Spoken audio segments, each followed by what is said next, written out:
नमस्कार दोस्तों, आप सबका स्वागत है पैरा सॉल्यूशंस पर। मैं हूं ज्योतिष वास्तु आचार्य, तंत्र साधक वैभव चौबे। आज बात करते हैं खास विषय को लेकर के।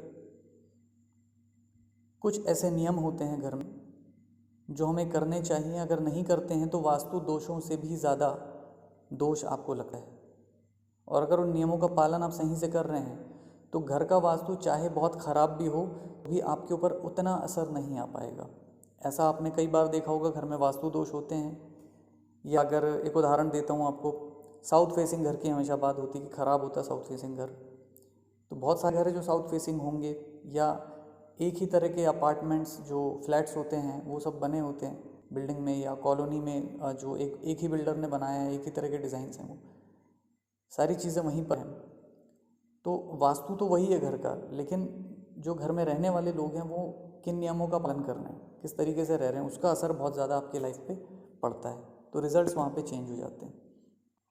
तो क्या वो नियम है, उस पर जल्दी से मैं आता हूँ। देखिए, सबसे पहले ध्यान रखें, जो घर में जो भी कबाड़ रखा होता है, यानी कि जो जंक आइटम है, ऐसी कोई चीज़ें हैं जो आप यूज़ नहीं कर रहे, टूटी फूटी है, ख़राब इलेक्ट्रॉनिक सामान है, कोई भी आइटम हो सकता है, वो कपड़े पुराने हो सकते हैं, फटे कपड़े हो सकते हैं, ख़राब कपड़े, कुछ भी ऐसा है, उसको घर से बाहर निकाल दीजिए आप। या फिर रिपेयर करके कोई चीज़ अगर चला सकते हैं तो ठीक है, नहीं तो उसको बाहर फेंक दीजिए। बड़े बुज़ुर्गों का अगर कोई ऐसा सामान है जो आप यादगार के रूप में रखना चाहते हैं तो काफ़ी सारी चीज़ें तो आप देखिए दान कर दीजिए उन्हीं के नाम से, ठीक है। फिर भी अगर कोई एक दो ऐसी चीज़ें हैं जो आप नहीं किसी को देना चाहते हैं या नहीं फेंकना चाहते हैं तो उसको ठीक ठाक करा करके आप कहीं पे आप उसको सजा करके रख दीजिए। उसको अंदर दबा के कहीं मत रखिए, फिर उसको सजा दीजिए, ठीक है। कोई एंटिक आइटम आपके पास में है तो उसको कहीं पे सजा कर रख दीजिए, वो ज़्यादा अच्छा है, उसको साफ़ सुथरा रखिए। तो कबाड़ घर में नहीं रखना है, पहला नियम है। दूसरा, इसके अलावा भी साफ़ सफाई का विशेष आप ध्यान रखें। घर में बदबू बिल्कुल भी नहीं आनी चाहिए। बाथरूम में आप स्पेशली ध्यान, सबसे साफ़ तो बाथरूम होनी चाहिए घर की, बाथरूम से शुरू करें आप, क्योंकि राहु केतु के बहुत ख़राब प्रभाव आपको मिलते हैं अगर बाथरूम आपकी साफ़ नहीं। तो बाथरूम बिल्कुल साफ़ रखिए।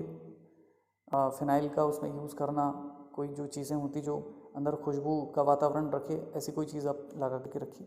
फिनाइल की गोली वगैरह जो आती है, टिकिया आती है, वो सब आप अंदर रखिए उसको। घर का कोई भी कमरा उसको साफ़ रखिए आप। फिर बात करते हैं जो पूजा रूम है। पूजा रूम में आप कभी भी, अगर अलग से आपका पूजा रूम है तो वहाँ फालतू का सामान आप मत रखिए। इस बात का ध्यान दीजिए कि जो भी धार्मिक पुस्तकें हैं आप कहीं से कुछ भी ना ले आइए। आप जो आप पढ़ सकते हैं, समय समय पर थोड़ा बहुत उसका अध्ययन कर सकते हैं, वही चीज़ें रखिए। नहीं तो फिर किसी को दे दीजिए, कहीं मंदिर में दे दीजिए कहीं पे आप, और लेकर मत आइए ऐसी चीज़ें। किसी ने कोई फ़ोटो दे दिया, कहीं आप तीर्थ में गए, फ़ोटो किसी ने दी, यंत्र दे दिया, कुछ दे दिया, आप ला के रख लेते हैं, मत करिए।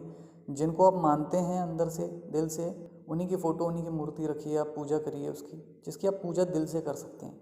बेवजह, अच्छा कई बार ये भी होता है कि पहले आपके कोई बुज़ुर्ग जो हैं, दादा दादी या कोई और पहले के किन्हीं देव की या किसी संत की पूजा करते थे, अब वो लोग नहीं हैं।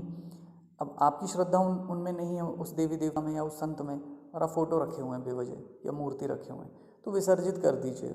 आप जिस पे आपकी श्रद्धा है उसी की फ़ोटो मूर्ति रखिए, पूजा करिए।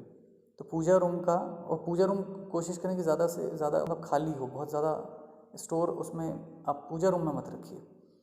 तो ये नियम हुआ पूजा का, पूजा रूम का।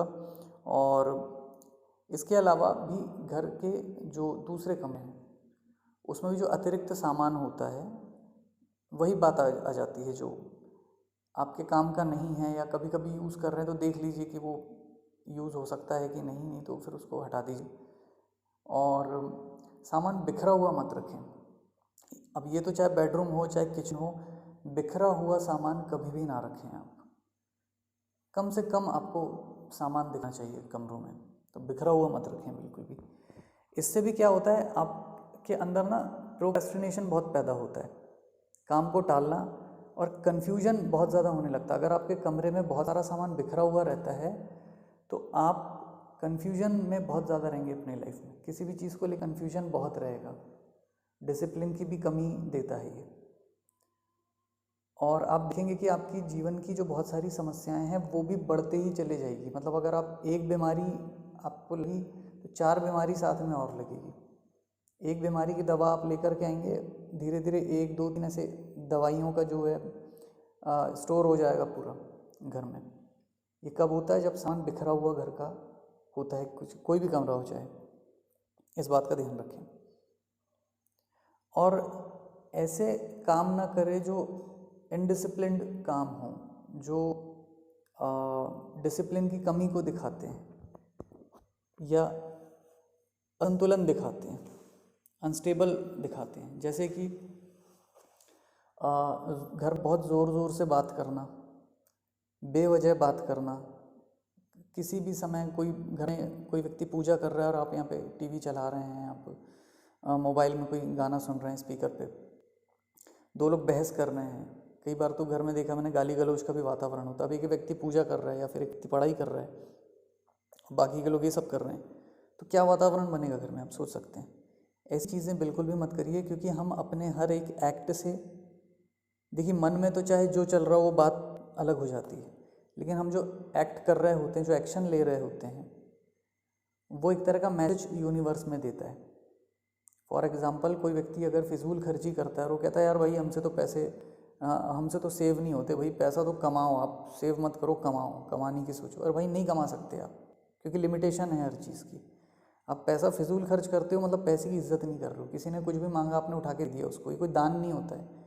या आप पैसे की रेस्पेक्ट नहीं कर रहे कि जो आपको मुश्किल से अपने मेहनत से कमाया है, या आपके पहले के लोगों से आपको मिला हुआ है, एंसेस्ट्रल प्रॉपर्टी है आपके पास, वो उन लोगों ने भी मेहनत से कमाया हुआ है, और वो आप किसी को कुछ भी दे रहे हैं दान के नाम पे, और कुछ भी ऐसे नहीं होता है। सुपात्र को ही दान दिया जाता है, हालांकि मैं एग्जाम्पल के लिए कहा।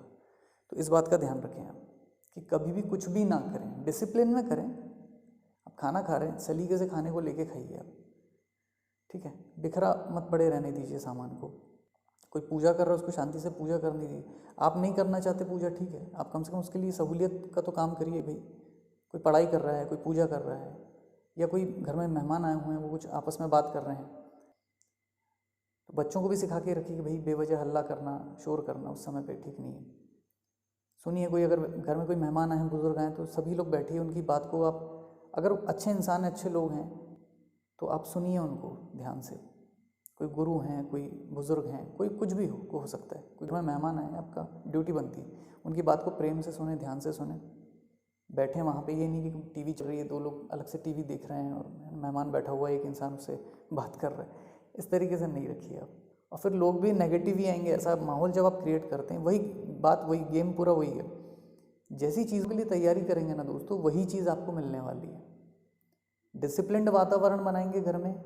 ये मेरे ख्याल से जो आखिरी पॉइंट मैंने अभी बोला, ये सबसे इम्पॉर्टेंट पॉइंट ये है कि घर में ऐसा कुछ, कोई भी मतलब वातावरण जो भी हम बना रहे हैं, वो एक डिसिप्लिन्ड दिखना चाहिए। घर में कोई भी व्यक्ति घुसे, चाहे वो आपके ड्राइंग रूम में हो, चाहे वो आपके बाथरूम में हो, लगना चाहिए उस व्यक्ति को कि यार बहुत डिसिप्लिन्ड लोग हैं, बहुत सलीके से रहने वाले लोग हैं। तो अच्छे लोग आएंगे भी आपके पास, अच्छी अपॉर्चुनिटीज़ भी आपके पास आएगी। ये जो हम कहते हैं ना कि घर में साफ़ सफाई हो, डिसिप्लिन्ड वातावरण होता है, अच्छे आचरण जहाँ होते हैं, तो देवी देवता उस घर में आते हैं। देवी देवता से क्या मतलब है? देवी देवता क्या डायरेक्ट तो आएंगे नहीं, आपको दिखते हैं क्या आते हुए? हर जीव में आत्मा होती है, हर आत्मा में परमात्मा का वास होता है। तो जो लोग अच्छे मौके लेकर के आते हैं, ये भी भगवान ही भेज रहा है आपके ज़िंदगी में। अच्छे मेहमान आते हैं आपके यहाँ पे, अच्छे जानकार लोग आते हैं समय समय पर, जो आपको कुछ अच्छी बातें बताते हैं, सिखाते हैं। अच्छा वातावरण आपके घर में बनता है। आप भी अपने घर से निकलते हैं तो आप सही जगह एनर्जी भेजती है, आपको सही दोस्तों से मिलवाती है, सही कॉन्टैक्ट्स दिलवाती है, सही कंसल्टेंट्स आपको दिलवाती हैं, जो आपके जीवन को अच्छा बनाने में आपकी हेल्प करते हैं। तो ये कब होता है? वही है, जो जिस चीज़ की तैयारी करेंगे वही आपको मिलेगा। तो दोस्तों, ये कुछ नियम थे, और आखिरी वाला जो थोड़ा मैंने ज़्यादा विस्तार में बताया आपको, तो जितना हो सके, अब ये मत सोचिए कि ये नहीं हो सकता, वो नहीं हो सकता। अरे भाई, जितना हो सकता है आप करिए, वो सही शुरू तो करिए, धीरे धीरे सब हो जाएगा। बूंद बूंद से जो है घड़ा भरता है। तो एक कदम आप बढ़ाएंगे तो 2-3 कदम फिर प्रकृति आपसे बढ़वा देगी आगे, ठीक है। तो इन सब बातों का ध्यान रखें दोस्तों, और मेरे ख्याल से काफ़ी था आज के लिए। तो चैनल को ज़रूर सब्सक्राइब करिए, जुड़े रहिए आप, लाइक करिए वीडियो को अगर पसंद आया हो। कोई कन्फ्यूजन हो तो आप कमेंट कर सकते हैं। अपॉइंटमेंट रिलेटेड कोई बात हो, अपॉइंटमेंट लेना चाहते हैं, कंसल्टेशन लेना चाहते हैं, एस्ट्रोलॉजी से रिलेटेड, वास्तु से रिलेटेड, और भी बात अगर हो, तो पिन कमेंट में नंबर दिया हुआ है व्हाट्सअप, तो व्हाट्सअप करिए पहले और अपॉइंटमेंट अपना बुक करिए। और ऐसी ही जानकारियाँ मैं आपको देते रहूँगा समय समय पर विभिन्न विषयों से रिलेटेड। जो पैरा साइंसेस जो हैं, जिसके ऊपर ये नाम रखा गया है चैनल का, पैरा सॉल्यूशंस, तो विभिन्न तरीके के जो सॉल्यूशन होते हैं जो पैरा साइंस से लिए हुए हैं वो आपको मिलते रहेंगे। तो जुड़े रहिएगा, तब तक के लिए नमस्कार।